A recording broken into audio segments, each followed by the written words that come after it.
ఈ కీలకమైన సందర్భం లోపల ప్రస్తావించాల్సినటువంటి విషయాలన్నింటినీ తప్పకుండా ప్రస్తావించాలనేటువంటి ఉద్దేశంతో ఒక స్పీచ్ని తయారు చేసుకోవడానికి సమయాన్ని మొదటిసారి కేటాయించుకున్నాను. అయితే 10 సంవత్సరాల క్రితం వివేకానంద విద్యా కేంద్రాన్ని ప్రారంభించినప్పుడు నేను ఎందుకు ఇది స్టార్ట్ చేస్తున్నాను అనేది ఎక్స్ప్లెయిన్ చేయడం కోసం ఇదే హాల్ లోపల ఒక 10 మంది నా ఫ్రెండ్స్ని పిలిపించి ఇక్కడనే ఇదే హాల్లో 10 సంవత్సరాల క్రితం వాళ్ళకి నేను చెప్పినాను ఎందుకు చేస్తున్నాను. సో వాళ్ళందరికీ ఎక్స్ప్లెయిన్ చేసిన తర్వాత వాళ్ళ యొక్క సపోర్ట్ తోటి చిన్నగా స్టార్ట్ చేస్తున్నాం. కానీ ఇప్పుడు 10 సంవత్సరాల తర్వాత దీన్ని మూసివేయాల్సినటువంటి పరిస్థితి ఏర్పడ్డప్పుడు నేను ప్రారంభించాల్సి వచ్చినప్పుడు కొంతమందికి ఎందుకు ప్రారంభించాలో చెప్పాల్సి వచ్చింది. కానీ ఇప్పుడు మాత్రం చాలా మందికి ఎందుకు మూసివేస్తున్నానో చెప్పాల్సినటువంటి పరిస్థితులు ఏర్పడుతున్నాయి. పిల్లలు, తల్లిదండ్రులు, సమాజం నుండి ఎంతో మంది ఎందువల్ల దీన్ని మూసివేస్తున్నారు అనేటువంటి ప్రశ్నని అడుగుతున్నారు. సో దీన్ని మూసివేయడానికి ఎదురైనటువంటి పరిస్థితుల్ని కూడా నేను మీకు ఈ చెప్పే విషయాల్లో దాన్ని మీకు తెలియజేసే ప్రయత్నం చేస్తాను. మన పిల్లలందరినీ కూడా ఈ కార్యక్రమానికి సంబంధించిన పోస్టర్ని రిలీజ్ చేసేటప్పుడు ఇన్వైట్ చేసిన వీరికి దశాబ్ది ఉత్సవాలకు సంబంధించి అప్పుడు మాట్లాడుతున్నప్పుడు పిల్లలతో అంటూ ఉండే ఒక చిన్న పాపని గర్భాల లోపల పెట్టుకొని కలలు గంటూ దానికి ప్రాణం పోస్తూ పేరు పెట్టి దాన్ని ప్రారంభించి 10 సంవత్సరాలు పెంచి పెద్ద చేసి ఒక మనిషిని పెంచినట్టుగా, ఒక పాపని బాబుని పెంచినట్టుగా ఈరోజు 10 సంవత్సరాల వయసులో ఉన్నటువంటి దాన్ని ఒక విధంగా పీక పిసికి చంపేయాల్సినటువంటి పరిస్థితులు ఏర్పడ్డాయి. ఒక కారుణ్య మరణాన్ని ఈ వివికే అనే మోడల్కి ఇవ్వాల్సినటువంటి పరిస్థితి ఏర్పడింది. అది ఎందువల్ల, ఎందుకోసం అనేటువంటి విషయాల్ని నేను మీకు వీలైనంత వరకు వివరించే ప్రయత్నం చేస్తాను. 10 సంవత్సరాల క్రితం వివేకానంద విద్యా కేంద్రం అంటే ఎంతమందికి తెలుసు, ఇప్పుడు ఎంతమందికి తెలుసు అనే దాన్ని ఒకసారి ఆలోచిస్తే ఈరోజు వివికే అనేది ఒక బ్రాండ్గా అవ్వడం లోపల ఎంతమంది వాళ్ళ యొక్క సేవలని, వాళ్ళ యొక్క సహాయ సహకారాలని, వాళ్ళ యొక్క శ్రమని దారపోస్తున్నారు. ఇది ఒక్క నా వల్ల మాత్రమే సాధ్యమయ్యేది కాదు.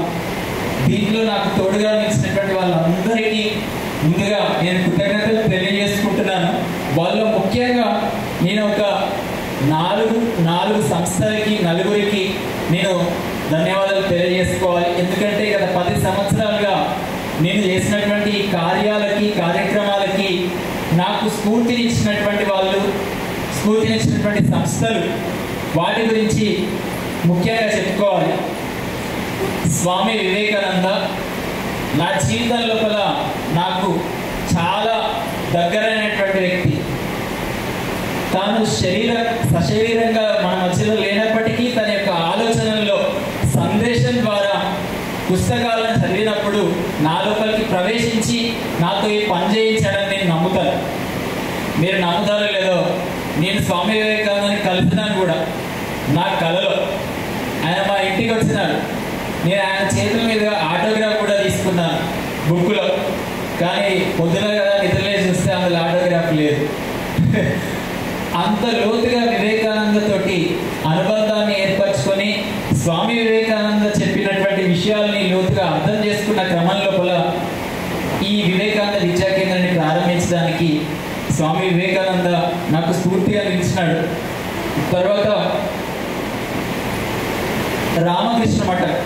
రామకృష్ణ మఠంలో ఈ కేంద్రాన్ని ప్రారంభించాలి అనుకున్నప్పుడు నేనేం టీచర్ని కాదు, నేనేమి టీచర్ ట్రైనింగ్ కోర్స్ చేయలేదు. పిల్లలకి 10 విషయాలు చెప్పాలన్నా, 10 మంది ముందు మాట్లాడాలన్నా నాకు ఎటువంటి అనుభవం కూడా లేదు. పిల్లలు ఎంతోమంది ఎన్నో వేదికలపైన మాట్లాడినారు. కానీ నేను స్కూల్లో కానీ, ఇంటర్లో కానీ, బీటెక్లో కానీ ఎప్పుడు ఒక్కసారి వేదిక మీద ఎక్కి మాట్లాడినటువంటి సందర్భం నా జీవితంలో లేదు. సో అటువంటి పరిస్థితుల్లో నాలో సామర్థ్యాన్ని పెంపొందించుకోవడానికి, నన్ను తీర్చిదిద్దుకోవడానికి నాకు రామకృష్ణ మఠం హైదరాబాద్లో శిక్షణలు లభించినాయి. ఆ స్వామీజీ యొక్క మార్గనిర్దేశనం నేను ఈ కేంద్రాన్ని ప్రారంభించడానికి నాకు స్ఫూర్తినిచ్చింది. తర్వాత ఈ కేంద్రాన్ని గత 10 సంవత్సరాలుగా నడిపిస్తున్న క్రమం లోపల దీన్ని నిర్వహించినప్పుడు నాకు ఇక్కడ ఎవరు స్వామీజీలు రెగ్యులర్గా కలిసే అవకాశం లేదు. రామకృష్ణ మఠం ఇక్కడ దగ్గరలో లేదు. ప్రతిరోజు ఒక ఆదర్శం మనలో ప్రవేశించిన తర్వాత అది సుదీర్ఘ కాలం పాటు నిలిచి ఉండాలంటే అది చాలా తక్కువ సందర్భాల్లోనే జరుగుతుంది. కానీ నా లోపల ఆదర్శాన్ని స్థిరంగా నిలిపి ఉంచుకొని ఖచ్చితంగా బలంగా పనిచేయడానికి నాకు సహకరించింది రాష్ట్రీయ స్వయం సేవక్ సంఘ్. ఆర్ఎస్ఎస్లో ఉండే కార్యక్రమాలకి నేను హాజరైనప్పుడు, అక్కడ ఉండే ప్రసంగాలను నేను విన్నప్పుడు ఒక దేశం పట్ల భావోద్వేగమైనటువంటి భక్తిని మనలో కలిగించి ఏ విధంగా ఎందుకోసం పనిచేయాలి అనేటువంటి ఆలోచన దృక్పథాన్ని నాలో బలంగా నాటడంలో ఆర్ఎస్ఎస్ నాకు సహకరించింది. Last but not least Vande Mataram foundation వ్యవస్థాపకులు రవీందర్ గారు ఈరోజు కార్యక్రమానికి ఇచ్చేసినారు. నేను హైదరాబాద్ రామకృష్ణ మఠంలో శితికంఠానంద స్వామీజీ గారితో నేను ఇలా కేంద్రాన్ని ప్రారంభించాలి అని అనుకుంటున్నానని చెప్పినప్పుడు వారు ఏం చెప్పారంటే, కాశీబుగ్గ అనేది చాలా మాస్ ఏరియా, అక్కడికి వెళ్తే నువ్వు క్యారెక్టర్ బిల్డింగ్ అది ఇది అంటే నేను ఎవరు పట్టించుకోరు, నువ్వు వెళ్ళి వందే మాత్రం రవీందర్ గారిని కలువు, వారి యొక్క మార్గనిర్దేశనాల్లో పనిచేయి అని చెప్పినారు. అయితే వందే మాత్రం రవీందర్ గారి యొక్క ప్రసంగాలు నేను అంతకుముందే చాలాసార్లు విన్నాను. ఇట్లాంటి పెద్ద పెద్ద సభల లోపల ఒక మూలన కూర్చొని వారి యొక్క ప్రసంగాలను వింటూ ఒక రోమాలు నిక్కబొడుచుకునేటువంటి భావోద్వేగమైనటువంటి అనుభూతులకి నేను ఎన్నోసార్లు లోనయ్యాను వందే మాత్రం రవీందర్ సార్ ప్రసంగాలను వింటూ. అట్లాంటి ఒక పెద్ద వ్యక్తిని నేను నేరుగా వెళ్ళి కలవడానికి నాకు ధైర్యం సరిపోలేదు. అప్పుడు నేను ఈ కేంద్రాన్ని ప్రారంభించిన తర్వాత 1 సంవత్సరం పూర్తి చేసుకుని ఇప్పుడు మీరు చూసినటువంటి ఒక బుక్లెట్ని దశాబ్ది స్మృతి ఏదైతే ఇప్పుడు చేసినామో అట్లా ఒక స్మృతి బుక్లెట్ని తీసుకెళ్ళి సార్ చేతుల్లో పెట్టి, సార్ నేను ఇట్లా పనిచేస్తున్నానని చెప్పి మీరు రావాలి అని ఆహ్వానించిన తర్వాత నేను తప్పకుండా వస్తానని చెప్పినారు. కానీ నేను మొట్టమొదటిసారి రవీందర్ సార్ని కలిసినప్పుడు ఏదైతే సంఘటన ఉందో ఇప్పటికీ నాకు బాగా గుర్తుంది. అప్పుడు సార్కి నేను చెప్తున్నప్పుడు, సార్ నాకు జీవితంలో పెద్దగా కోరికలు లేవు, ఏం ఆశలు లేవు, నాకు ఇది ఒక్క పని చేయాలని ఉంది, పిల్లలకి మంచి విద్యను అందించాలి అనేటువంటి ఒకే తపన ఉంది, ఇది తప్ప నాకు ఇంకేమీ నా జీవితంలో అవసరం లేదనిపిస్తుంది సార్ అని చెప్పినప్పుడు సార్ ఏం చేస్తున్నారంటే, నువ్వు ఒకసారి నిలబడు అని చెప్పేసి నన్ను నిలబెట్టి నా ముందుకు వచ్చి నిలబడి ఆయన నాకు నమస్కరించి కళ్ళు మూసుకున్నాడు ఒక 2 నిమిషాల పాటు. ఏం చేస్తున్నాడు ఈయన, ఎందుకు ఇట్లా నిలబెట్టినాడు అని నేను గందరగోళానికి లోలేను. కానీ 2 నిమిషాల తర్వాత కళ్ళు తెరిచినాక ఆయన కళ్ళల్లో, ఎరుపెక్కిన కళ్ళల్లో ఒక భావోద్వేగమైన కళ్ళల్లో కన్నీళ్ళు నిండుకొని ఆయన చెప్పారు, విష్ణు నువ్వు చాలా గొప్ప సంకల్పాన్ని తీసుకున్నావు, నీకు నేను ఖచ్చితంగా తోడుంటా, నువ్వు వందే మాత్రం ఫౌండేషన్ పేరు మీదుగా వివేకానంద విద్యా కేంద్రాన్ని నడిపించినా లేదా నువ్వు సొంతంగా చేసినా నేను నీకు తోడుంటానని చెప్పేసి మాట ఇచ్చినారు. అప్పటి నుంచి వందే మాత్రం రవీందర్ గారితో నా యొక్క ప్రయాణం మొదలైంది. వారు వ్యక్తిగతంగా కాషాయం కప్పుకొని సన్యాసిగా వారు కొన్ని వేల మంది పిల్లలకి ఫౌండేషన్లో విద్యను అందిస్తూ, ప్రభుత్వ పాఠశాలలో చదువుకునేటువంటి పిల్లలకి స్ఫూర్తినిస్తూ, వ్యక్తిత్వాన్ని అందిస్తూ వారి యొక్క సేవల్ని ఇంకా కొనసాగిస్తున్నారు. నాకు నిజ జీవితం లోపల స్ఫూర్తినిచ్చినటువంటి వాళ్ళు వారు ముఖ్యులు. సో ఈ విధంగా కొన్ని సంస్థలు, కొన్ని వ్యక్తులు ఈ కేంద్రాన్ని ప్రారంభించడానికి నాకు స్ఫూర్తినిచ్చినారు, సహకరించినారు. ఇప్పుడు అసలు ఈ కేంద్రాన్ని ఎందుకు మూసివేయాల్సి వస్తుంది అనే విషయం గురించి మాట్లాడుకుంటే, ఇక్కడ వివికేకి వచ్చినటువంటి పిల్లలందరూ కూడా గవర్నమెంట్ స్కూల్స్లో చదువుకునే పిల్లలే. ప్రభుత్వ పాఠశాలలో చదువుకునేటువంటి పిల్లలు కేంద్రానికి వస్తున్నారు. ఇప్పుడు ఈ కేంద్రాన్ని మూసివేస్తే వాళ్ళకి ఏం సమస్య ఏర్పడుతుంది? ఇక్కడికన్నా ఎక్కువ ఎక్స్పీరియన్స్ క్వాలిఫైడ్ టీచర్స్ స్కూళ్ళలో ఉన్నారు. అయినప్పటికీ ఏమి ఆశించి పిల్లలు ఇక్కడికి వస్తున్నారు? ఇక్కడికి పిల్లల్ని పంపడం ఆపివేస్తే పిల్లలు ఏం కోల్పోతారు? పిల్లల తల్లిదండ్రులు ఈ కేంద్రాన్ని ఇంకా కొనసాగించాలని ఎందుకు ఆశిస్తున్నారు? ఈ ప్రశ్నల్ని పిల్లలు కానీ తల్లిదండ్రులు కానీ మీకు మీరు వేసుకుంటే మనం ఎటువంటి విద్యని ఆశిస్తున్నామో అటువంటి విద్య మనకి పూర్తి స్థాయిలో అందట్లేదు అనే ఒక వెలితి అందరిలో ఉన్నది. అయితే మిగిలిన స్కూల్స్ లోపల కానీ మన కేంద్రం లోపల కానీ ఉండే ఒక ప్రత్యేకమైనటువంటి తేడా నేను ముఖ్యంగా మీకు చెప్పదలుచుకున్నది అదే ప్రేమ.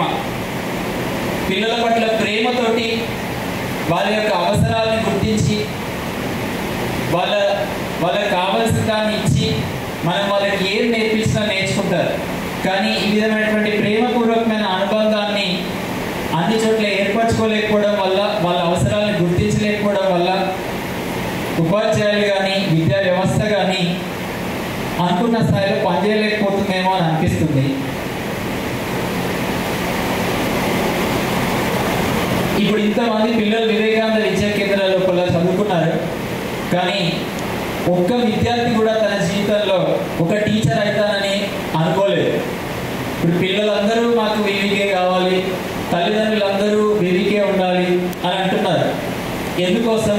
ఇట్లాంటి విద్యని మనకి అందించాల్సినటువంటి గురువులు కానీ విద్యాలయాలు కానీ అవసరం ఉన్నాయని మీకు అర్థమైనప్పటికీ కూడా అటువంటి విద్యను అందించేటువంటి ప్రయత్నాన్ని ఎవ్వరూ చేయలేకపోవడానికి గల కారణాలని ఆలోచించాలి.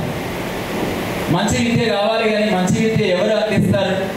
ఎందుకు మీ పిల్లలు ఆ దిశ లోపల మంచి గురువులుగా ఉపాధ్యాయులుగా ఎదగాలని తల్లిదండ్రులు కోరుకోలేకపోతున్నారు?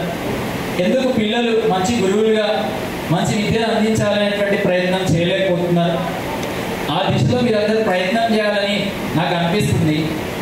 ఒకప్పుడు ఎప్పుడో వివేకానంద భారతదేశం అంతా యాత్ర చేస్తూ ఎన్నో విషయాలు చెప్పినప్పుడు ఒకనొక సభ లోపల ఆయన ఒక మాటలు చెప్పినాడు. నాకు అవి బాగా హృదయాన్ని తాకిన, అవి నేను మీకు ఉన్నాయన్నట్టుగా చదివి వినిపిస్తాను. మీకు సానుభూతి ఉందా? దేవతల మహారుషుల సంతానంలో లక్షల కొద్ది జనం నేడు పశుప్రాయులైపోయారు అని మీరు నిజంగా దుఃఖిస్తున్నారా? అజ్ఞానం నల్లని మబ్బులాగా దేశాన్ని కప్పివేసిందే అని మీరు ఆరాటపడుతున్నారా? లక్షలాది జనం తిండి లేక ఈనాడు మలమల మాడుతున్నారే అని మీరు దుఃఖిస్తున్నారా? అది మీ హృదయాలను కలిచివేస్తుందా? మీకు నిద్ర పట్టకుండా చేస్తుందా? అది మీ రక్తంలోకి ప్రవేశించిందా?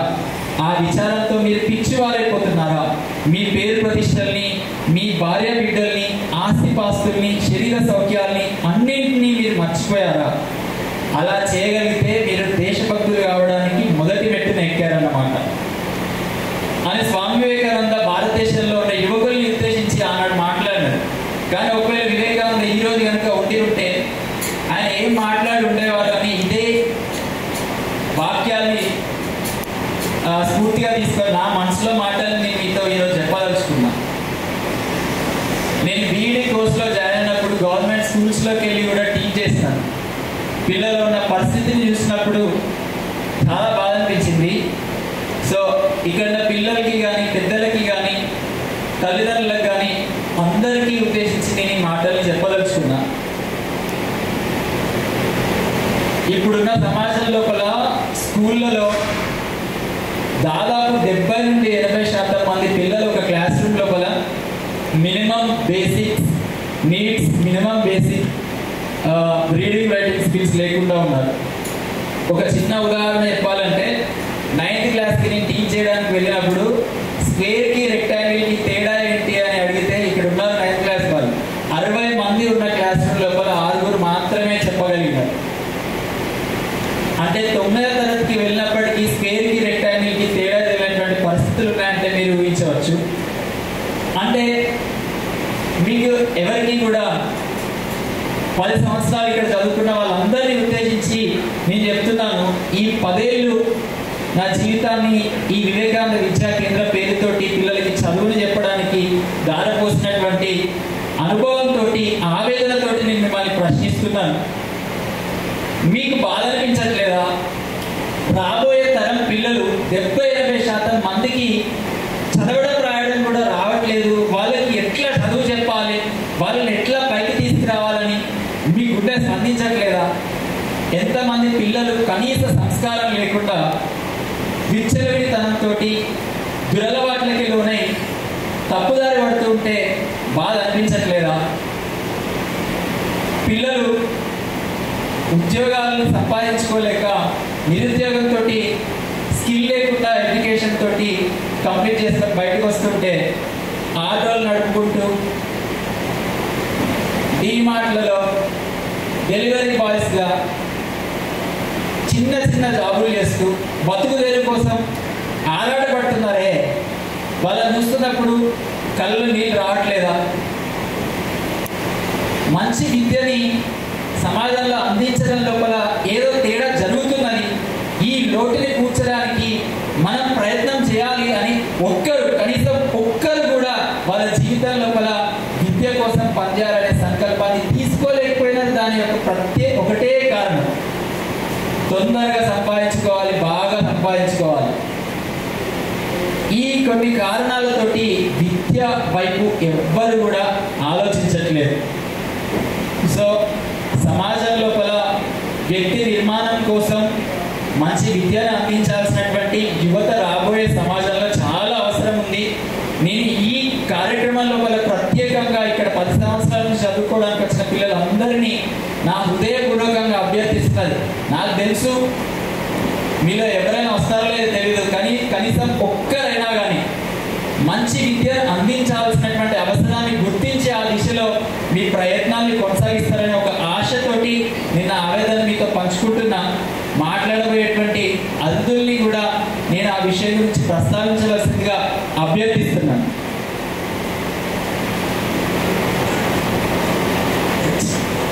అయితే యాక్చువల్లీ నాకు ఆర్ఎస్ఎస్ నుంచి ఇన్స్పిరేషన్ అని చెప్పి ఇంతకుముందు చెప్పినాను.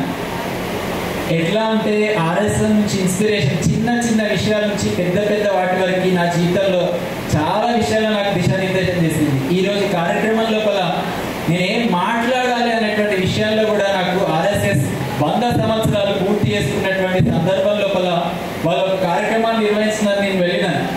అప్పుడు అక్కడ వేదిక పైన అది మాట్లాడుతూ ఏమని చెప్పినారంటే, మేము ఈ 100 సంవత్సరాల్లో ఇన్ని పనులు చేశామని గొప్పలు చెప్పుకోవడానికి ఈ ఉత్సవాలు మేము చేయట్లేదు.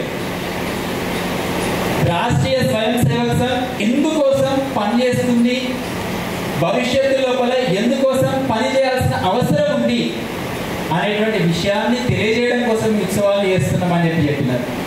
సో 10 సంవత్సరాలు పూర్తి చేసుకున్న సందర్భం లోపల కూడా ఇప్పుడు మూసివేయాల్సిన పరిస్థితుల్లో కూడా వివేకానంద విద్యా కేంద్రం ఎందుకోసం పనిచేసింది, ఎందుకోసం పనిచేయాలనుకుంటుంది భవిష్యత్తులో అనే విషయం నేను మాట్లాడాలి అనేటువంటి విషయం నాకు అక్కడ స్ఫూర్తి లభించింది. సో ఈ కేంద్రాన్ని మూసివేయడానికి గల కారణం ఏంటి అంటే, మొదలుపెట్టినప్పటి నుంచి ఇప్పుడు ముగించేంత వరకు ఒకే ఆవేదన, ఒకటే తపన, పిల్లలకి మంచి విద్యని మంచి పౌరులుగా మంచి వ్యక్తిత్వంతో ఉన్న వాళ్ళగా ఎట్లా తీర్చిదిద్దాలనే ఒకటే తపనతోటి 10 సంవత్సరాలుగా పనిచేస్తుంది.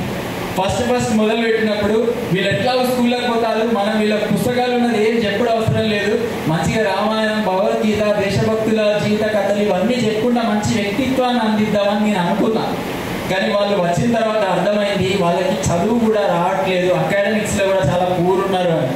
కాబట్టి వ్యక్తిత్వ నిర్మాణంతో పాటు ఈ విద్యని అకాడమిక్స్ని కూడా అందించాల్సిన అవసరం ఉందని గుర్తించి, ఆ తర్వాత పిల్లలకి మంచి వ్యక్తిత్వాన్ని మనం ప్రసంగాలు ఇస్తే ఇట్లా వింటారు మర్చిపోతారు. ఇప్పుడు కూడా ఎంతమంది వింటారు ఎంతమంది వింటలేరు అనేది ఆ ప్రశ్నార్థకం. సో ఎప్పుడైనా పిల్లలు వినడం అనేది కొద్దిసేపే నిలిచి ఉంటుంది, అది జీవితాంతం ఉండడం చాలా అరుదు. కాబట్టి మాటలు చెప్పడంతో వ్యక్తిత్వాలు నిర్మించబడవు, అలవాట్లతో వ్యక్తిత్వాలు నిర్మించబడతాయి. మంచి అలవాట్లు ఉంటే మంచి వ్యక్తిత్వం వస్తుందని గుర్తించి పిల్లలకి మంచి అలవాట్లను అందించాలని యోగాసనాలని, కరాటేని, కబడ్డీని, స్పోర్ట్స్ని, ఖాళీ టైం దొరికితే వాడు తప్పు చేస్తాడు, ఖాళీ టైం దొరికితే చెడు అలవాట్లకి లోనవుతాడు. ఖాళీ సమయమే లేకుండా ఆడుతూ పాడుతూ ఎంజాయ్ చేసేటువంటి ఒక కరికులంని కనుక మనం ఇస్తే పిల్లలు ఖచ్చితంగా బాగుపడతారు అనేటువంటి ఉద్దేశంతో మంచి అలవాట్లను అందించే ప్రయత్నం చేస్తున్నాం. అయినప్పటికీ వ్యక్తిత్వం పరిపూర్ణంగా వాళ్ళకి అందట్లేదని ఒక ఆవేదన నాలో బయలుదేరినప్పుడు, పిల్లలకి ఆధ్యాత్మికతని కూడా అందించినప్పుడు వాళ్ళ వ్యక్తిత్వం పరిపూర్ణంగా ఎదుగుతుందని అర్థమయ్యి నేను నా యొక్క ప్రయాణం హిమాలయాల వైపు కొనసాగిస్తున్నాను. రిషికేశ్లో దాదాపు 2 నెలల పాటు రెసిడెన్షియల్ శివానంద ఆశ్రమంలో ఉన్నాను. రవీందర్ సార్ నాకు ఇప్పటికీ గుర్తున్నది. ఉదయం పూట 6 గంటలకి ట్రైన్ ఉంటే ఆయన తొర్రూరు నుంచి 5 గంటలకు బయలుదేరి వచ్చి నన్ను ట్రైన్ ఎక్కించినటువంటి సందర్భం ఇప్పటికీ గుర్తున్నది. అంటే నేను ఏం చేస్తున్నాను, ఎందుకోసం చేస్తున్నటువంటి విషయాన్ని నమ్మి నాకు అండగా నిలబడి నాకు సహకరించినటువంటి రవీందర్ సార్ నా జీవితంలో చాలా ప్రత్యేకమైనటువంటి వ్యక్తి. ఆ రోజు ఆ శివానంద ఆశ్రమానికి వెళ్ళిన తర్వాత 2 నెలల్లో నేను నేర్చుకున్నటువంటి విషయాల్ని యోగా సంబంధించి అష్టాంగ యోగా కానివ్వండి, భగవద్గీత కానివ్వండి, ఇలా మన ఆధ్యాత్మిక ధార్మిక గ్రంథాల్లో ఉన్నటువంటి విషయాల్ని పిల్లలకి అందజేయడం కోసం నాకు కొంత అవగాహన అక్కడ ఏర్పడింది. అయినప్పటికీ ఆధ్యాత్మికత అనేటువంటిది మాటలు చెప్పడంలో కాదు, జీవితాన్ని గడపడం లోపల ఉంది అనేది గుర్తించిన తర్వాత ఆధ్యాత్మిక జీవితాన్ని ఇంకా ఎక్కువ స్థాయిలో గడిపి మంచి ఉన్నతమైన స్థితికి చేరుకోవాలనేటువంటి ఆశ నా లోపల బలపడుతూ వచ్చింది. ముఖ్యంగా నేను ఈ కేంద్రాన్ని మూసివేయడానికి ప్రధానమైన కారణం పిల్లల యొక్క వ్యక్తిత్వాల్ని పరిపూర్ణంగా తీర్చిదిద్దడానికి గురుకులాలే అవసరం. గురుకులం అంటే పిల్లలు మన దగ్గరనే మనతో పాటు కలిసి జీవించాలి. మన ప్రాచీన కాలంలో రాముడి అయినా కృష్ణుడి అయినా గురుకులాల్లో వెళ్ళి చదువుకోవడం గమనించవచ్చు. రాముడి వాళ్ళ తండ్రి దశరథుడు చాలా అల్లారుముద్దుగా రాముడిని పెంచుకున్నప్పటికీ, రాజకుమారులైనప్పటికీ వాళ్ళు వెళ్ళి ఒక గురుకులంలో ఉండి విద్యను అభ్యసించినారు. కృష్ణుడు కూడా సాందీపని గురుకులంలో విద్యను అభ్యసించినారు. గురువుల యొక్క సమక్షంలో పూర్తి జీవితాన్ని వాళ్ళతో గడుపుతూ వ్యక్తిగతంగా వాళ్ళతో ఉండే సాన్నిధ్యం, అనుబంధం, నిజ జీవితంలో ఒక జాగ్రత్తమైనటువంటి వ్యక్తిత్వం వాళ్ళు సజీవంగా చూస్తూ వాళ్ళకి వ్యక్తిత్వాలను నిర్మించుకుంటారు పిల్లలు. సో అట్లాంటి ఒక పరిపూర్ణమైనటువంటి గురుకులాన్ని స్థాపించాల్సినటువంటి అవసరం ఉన్నది అని గుర్తించి ఈ వివేకానంద విద్యా కేంద్రాన్ని మూసివేస్తున్నాం. ఇప్పుడున్నటువంటి పరిస్థితుల లోపల పిల్లలు ఆఫ్టర్ కోవిడ్, బిఫోర్ కోవిడ్ అన్నట్టుగా చాలా మారిపోయిన పరిస్థితుల్ని అందరూ గమనిస్తున్నారు. ఈ సెల్ ఫోన్ యుగాల లోపల ఒకప్పుడు ఇంద్రియ నిగ్రహం అనే పదం ఉండేది. ఇంద్రియ నిగ్రహాన్ని సాధిస్తే మనిషి గొప్పగా ఎదుగుతారు. కానీ ఇప్పుడు మొబైల్ నిగ్రహం అనే ఆ పదాన్ని మార్చవలసి వస్తుందేమో అనిపిస్తుంది. మొబైల్ని వాడడం నిగ్రహించుకోగలిగితే జీవితంలో అన్నీ నిగ్రహించుకున్నట్టే అనేటువంటి స్థాయిలో పరిస్థితులు ఇప్పుడు ఏర్పడ్డాయి. ఇటువంటి పరిస్థితుల్లో పిల్లలకి మన వ్యక్తిత్వాన్ని అందించడం ఇంకా కత్తి మీద సాములాగా మారిపోయింది. ఒకప్పుడు పాటించినటువంటి విధానాలు ఇప్పుడు పని చేయట్లేదు. రోజుకు 2-3 గంటల పిల్లలకి మనం ఏవో నేర్పిస్తే సరిపోవట్లేదు. ఇంకా పరిపూర్ణమైన స్థాయిలో పిల్లలకి అందించడానికి ఏదైనా చేయాలి అనే ఒక ఆలోచనతోటి, తపనతోటి ఈ కేంద్రాన్ని ముగిస్తున్నాం. భవిష్యత్తు లోపల ఇంకా పెద్ద స్థాయిలో వివేకానంద విద్యా కేంద్రం అనే పేరు ఇప్పుడు ముగించినప్పటికీ మరొక పేరుతోటి వివేకానందుడు ఆశించినటువంటి భరతమాత పునర్వైభవం కోసం ఖచ్చితంగా భవిష్యత్తు లోపల నా యొక్క పనిని కొనసాగిస్తాను. ఈ కార్యక్రమంలో అందరికీ నేను ఒకటే మాట చెప్పదలుచుకున్నా. చివరిగా మళ్ళీ ఈ వరంగల్కి నేను తిరిగి వచ్చేది ఒక గురుకులాన్ని స్థాపించగలిగే సామర్థ్యాన్ని సాధించినప్పుడే. ఒకవేళ కనుక అది సాధించలేకపోతే నేను ఎక్కడో ఒక దగ్గర ఉండిపోతాను, కానీ ఇక్కడికి మళ్ళీ రాలేను. అది సాధించడానికి ఎన్ని సంవత్సరాలైనా పట్టవచ్చు, జన్మలైనా పట్టవచ్చు. ఎందుకంటే అది everything is ready, men are needed. మనం ఇట్లాంటి పని చేయడానికి మనుషులు కావాలి, డబ్బులు కావాలి. సమస్య మంచి ఉన్నతమైన వ్యక్తిత్వం, ఒక బలమైన సంకల్పం కలిగినటువంటి వ్యక్తుల యొక్క సమూహమే ఈ పనిని చేయగలుగుతుంది. అలా నన్ను నేను తయారు చేసుకున్నటువంటి వ్యక్తుల సమూహంతో సంకల్పం తీసుకొని భవిష్యత్తులో ఖచ్చితంగా ప్రయత్నం చేయడం కోసం నా యొక్క ప్రయత్నం కొనసాగుతుంది. చివరిగా ఈరోజు మా కార్యక్రమానికి మా అమ్మగారు వచ్చినారు. ఫస్ట్ టైం వివేకోత్సవ్ ఈ హాల్లోనే చేసినప్పుడు సౌమిత్రి లక్ష్మణాచార్య గారు, రవీందర్ గారు వేదిక పైన కూర్చున్నారు. మా అమ్మగారు కూడా వచ్చిండ్రు. మళ్ళీ ఇప్పుడు చివరిగా జరుగుతుంది, మళ్ళీ మా అమ్మగారు వచ్చినారు. అయితే నాకు ఒక వ్యక్తి మాత్రం ఎప్పటికీ ఉండిపోయింది.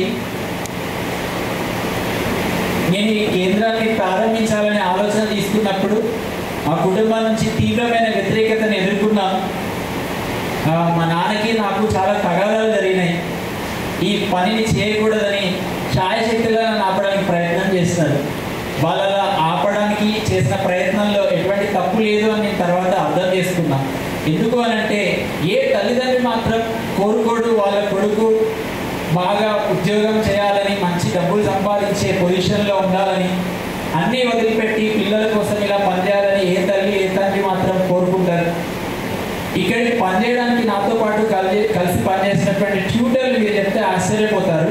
ఇక్కడ పనిచేస్తున్నా అనే విషయాన్ని దాచిపెట్టి కొన్ని సంవత్సరాలు పనిచేస్తున్నారు.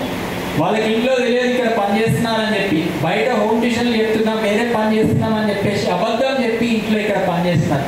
ఎందుకో తెలుసా, వాళ్ళు కూడా నాకులాగే సేవ పేరుతోటి సంపాదన పక్కన పెడతారేమో అని భయంతో నన్ను పచ్చి బూతులు తింటారు కొంతమంది పిల్లల తల్లిదండ్రులు. మీకు తెలుసుకోలేదు, నువ్వు అంతెందుకు స్వామి వివేకానంద వల్ల తల్లి స్వామి వివేకానంద తిట్టింది, నువ్వు ఆ పిచ్చి భుజాల దగ్గరికి పోయి ఆగమవుతున్నావు నువ్వు అని చెప్పి రామకృష్ణ పరమహంసని తిట్టింది. నేనెంత వాళ్ళ కాలుగోటికి సమానంగా. సో అటువంటి పరిస్థితుల్లో కూడా ట్యూటర్లు అటువంటి సమస్యలు ఎదుర్కొన్నారు. నేను ఎదుర్కోనా నా పూర్తి జీవితాన్ని అందించినప్పుడు తల్లిదండ్రులు అలా ఆశించడం తప్పు లేదు అని అనిపించింది. ఈ ఆశయాన్ని ఈ సంకల్పాన్ని వాళ్ళు ఎప్పటికైనా అర్థం చేసుకునే రోజు వస్తుంది అని అనుకున్నా. 10 సంవత్సరాలు నేను ఎప్పుడూ మా నాన్నని ఈ కేంద్రానికి సంబంధించిన కార్యక్రమాలకి నేను ఎప్పుడూ ఆహ్వానించలేదు. ఆయనకు అర్థమైనప్పుడు ఆయనే వస్తారని. కానీ మొట్టమొదటిసారి చివరిసారి నేను ఈ కార్యక్రమానికి రమ్మని ఆహ్వానిస్తున్నాను, కానీ ఆయన రాలేదు.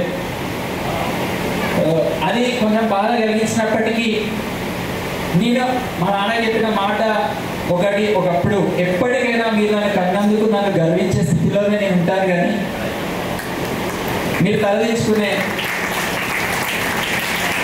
పరిస్థితిలో ఉండదు అని చెప్పి నేను మాట ఇచ్చినాను. సో ఎక్కడ ఉన్నారన్న ఆ మాటల్ని వింటాడని, ఒకసారి ప్రశ్నించడం నువ్వు చేస్తున్న పని కరెక్ట్ అని ఒక్కరిని చూపించడం నాకు చెప్పేవాళ్ళని అని. ఈరోజు కార్యక్రమానికి వస్తే ఇంతమంది చూపిద్దామని అనుకున్నాను. అప్పుడు చెప్పినారు 10వ వందే మాతరం ఫౌండేషన్కి తొర్రూరుకి పోదాం, రవీందర్ సార్ చెప్తారు అని. అంటే మా నాన్న ఎన్నో సందర్భాల లోపల నేను పనిచేస్తున్నది గర్వించే సందర్భాలు కూడా ఉన్నాయి. కానీ ఏదో ఒకటి ఆపింది మా నాన్న ఇక్కడికి రావడానికి. అయినప్పటికీ నేను ఈ పని చేయడం లోపల వాళ్ళ యొక్క సహాయ సహకారాలు లేకపోతే నేను పనిని కొనసాగించలేకపోయేవాడిని. ఇప్పుడు అఖిల్ ఉన్నాడు, సాయి చంద్ ఉన్నాడు, వాళ్ళు కష్టపడి సంపాదించి వాళ్ళ డబ్బుతోటి వాళ్ళు సొంత ఇల్లుని కట్టుకున్నారు. వాళ్ళ బాధ్యతల్ని వాళ్ళ తల్లిదండ్రుల కన్నా ఎక్కువ వాళ్ళు మోస్తున్నారు. వాళ్ళ తల్లిదండ్రులకు వాళ్ళు ఉండేందుకు ఒక ఇల్లుని కట్టి ఇచ్చినారు. కానీ మా అమ్మ నాన్నకి నేను ఏమి ఇవ్వలేదు. వాళ్ళు చాలా తీసుకున్నా కానీ నేను ఏమీ ఇవ్వలేదు. కాబట్టి నేను ఎప్పటికీ వాళ్ళకి రుణపడే ఉంటాను. ఈ విధంగా నాకు ఈ జీవితాన్ని అందించినందుకు, నేను ఈ పని చేయడానికి నాకు జన్మని అందించినందుకు వాళ్ళకి నేను ఎప్పటికీ రుణపడే ఉంటాను. ఇంతసేపు ఓపికగా నా యొక్క అనుభవాల్ని మీతో పంచుకుంటున్నప్పుడు విన్నందుకు ధన్యవాదాలు తెలియజేస్తున్నా. చివరిగా మా సతీమణి గురించి చెప్పుకోవాలి. మన సిద్ధు వాళ్ళ ఫ్యామిలీ వాళ్ళ ఇంటికి వెళ్ళినప్పుడు కూడా అంటూ ఉండే, మీరు ఇంత పని చేయడం లోపల మీ భార్య యొక్క గొప్పతనాన్ని మెచ్చుకోవాలి. పెళ్లి చేసుకున్న తర్వాత కూడా మీరు పనిని చేయడానికి సహకరించినటువంటి మీ వైఫ్ చాలా గ్రేట్. ఒకవేళ ఆయన సపోర్ట్ చేయకపోతే మీరు పని చేయగలిగే వాళ్ళు కాదు అని చెప్పింది. అయితే నేను ఈ కేంద్రాన్ని కొనసాగిస్తున్నప్పుడు కుటుంబ బాధ్యతని, ఆర్థిక బాధ్యతల్ని తన భుజాన వేసుకొని ఒక విధంగా నాకు ఎట్లా అనిపించేదంటే, ఆయన తన జీవితాన్ని తన యొక్క శరీరాన్ని ఒక బ్రిడ్జ్ లాగా పరిచి నేను చేసే ప్రయాణానికి ఆయన నాకు బాటలు పరిచింది. నేను ఆ బ్రిడ్జ్ పైన నడుచుకుంటూ ఇన్ని రోజులు పనిచేస్తున్నాను.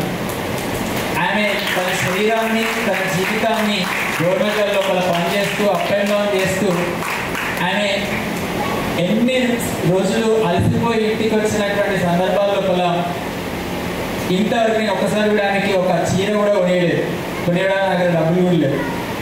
అయినప్పటికీ నా అవసరాలను తీరుస్తూ, కుటుంబ అవసరాలను తీరుస్తూ, నా నుంచి ఏమీ ఆశించకుండా నిస్వార్థంగా నేను చేస్తున్న పని లోపల నాకు తోడు ఉండి ఇంకా భవిష్యత్తులో నేను కలగంటున్నటువంటి గురుకులాన్ని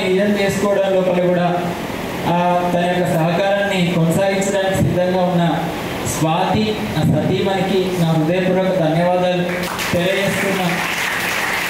మరొకసారి భవిష్యత్తు లోపల మీరందరూ పిల్లలు విద్య యొక్క అవసరాన్ని గుర్తించి ఎవరు అన్నారు ఇక్కడ పనిచేసిన 8 సంవత్సరాలు పనిచేసిన ఒక ట్యూటర్ అనే వెళ్ళిపోతున్న క్రమం లోపల అన్న మీరు మళ్ళీ ఎప్పుడు వస్తారా వివికేకి అని అంటే వివికే స్కూల్ అయితే వస్తా, వివికే పూర్తి స్థాయి గురుకులం కావాలి అప్పుడు నేను వస్తా, అప్పటి వరకు రాను అన్నాడు. కానీ నాకేమనిపించింది అంటే వివేకానంద విద్యా కేంద్రం పూర్తి స్థాయి గురుకులం కావాలి, కానీ అది ఎవరు చేయాలి, ఎవరు నేనే చేయాలి. దానికి పూర్తి స్థాయి లోపల గురుకులాన్ని ప్రారంభించినప్పుడు అందులో వచ్చి మీరు పని చేయాలన్నా కానీ ఆ సామర్థ్యాన్ని మీరు సాధించుకోవడానికి ప్రయత్నం పెట్టాలి కదా, ఆ దిశలో మీరు జ్ఞానాన్ని అనుభవాన్ని గడించాలి కదా. మీరు పెడితే వచ్చి పని చేస్తామనంటే అట్లా అవుతుందా? కాదు కదా. సో ఇక్కడ పనిచేసిన వాళ్ళు కానీ ఇక్కడ చదువుకున్న వాళ్ళు కానీ భవిష్యత్తు లోపల మీతో కలిసి పనిచేయడం కోసం నేను ఎప్పటికీ ఎదురు చూస్తూనే ఉంటా. సో వివేకానంద విద్యా కేంద్ర భవిష్యత్తులో పూర్తి స్థాయి గురుకులంగా మారాలని ఆశిస్తున్నా. దానికి సహకరించబోయే వాళ్ళందరికీ ధన్యవాదాలు తెలియజేస్తున్నాను. ఇప్పుడు దీన్ని మూసివేసిన తర్వాత నేను దాదాపు ఒక 2-3 సంవత్సరాల పాటు దేశయాత్ర చేయబోతున్నాను. దేశంలో ఉన్నటువంటి మంచి గురుకులాలు మనం ఆశించినటువంటి భారతీయ సనాతన ధర్మాన్ని అలాగే మ్యాథమెటిక్స్ సైన్స్ టెక్నికల్ నాలెడ్జ్ని కలిపి ప్రస్తుత తరానికి సరిపోయే విధంగా అందించేటువంటి మంచి విద్యా సంస్థల్ని దేశవ్యాప్తంగా సందర్శించాలనేటువంటి ఒక తపన ఉంది నాలో. సో ఆ ఉద్దేశంతో దాదాపు ఒక 1-2 సంవత్సరాలు పూర్తి సమయాన్ని కేటాయించి దేశంలో ఉన్న విద్యా సంస్థల్ని సందర్శించాలని అనుకుంటున్నాను. అలాగే ఏదైనా ఒక సంస్థలో కొన్ని సంవత్సరాల పాటు పనిచేయాలని అనుకుంటున్నాను. ఆ తర్వాత అవకాశాన్ని బట్టి తిరిగి వచ్చి గురుకులాన్ని ప్రారంభించే ప్రయత్నం చేస్తాను. ఎందుకంటే నేను పుట్టినటువంటి వరంగల్ లోపల మంచి గురుకులాన్ని ప్రారంభించడం నా బాధ్యత. అలాగే భారతదేశం అంతటా ఎవరు పుట్టిన ప్లేస్ లోపల వాళ్ళు ఒక మంచి గురుకులాన్ని మన ప్రాచీన భారతీయ విద్యా విధానాన్ని పునరుద్ధరించి ప్రస్తుతం ఉన్నటువంటి టెక్నికల్ నాలెడ్జ్ని కూడా కలిపి అందించేటువంటి ఒక మంచి గురుకులాన్ని దేశం అంతటా కనుక అందిస్తే కనుక వివేకానందుడు కలిగిన భరతమాత పునర్వైభవం ఏ విద్యా విధానం వల్లనైతే ఒకప్పుడు భారతదేశం అనేది ప్రపంచానికే విశ్వ గురువుగా నిలబడిందో అటువంటి పరిస్థితిని మళ్ళీ తిరిగి పునరుద్ధరించడం కోసం మన భరతమాత పునర్వైభవాన్ని కేవలం విద్యా విధానాన్ని సంస్కరించడం వల్ల మాత్రమే సాధించగలం అనేటువంటి బలమైనటువంటి సంకల్పం ఉద్దేశం నాకు ఉన్నాయి. వివికే మొదలుపెట్టినప్పుడు ఒక శూన్యంలోంచి మొదలుపెట్టినాను, ఇప్పుడు మళ్ళీ శూన్యంలోకి వెళ్తున్నాను.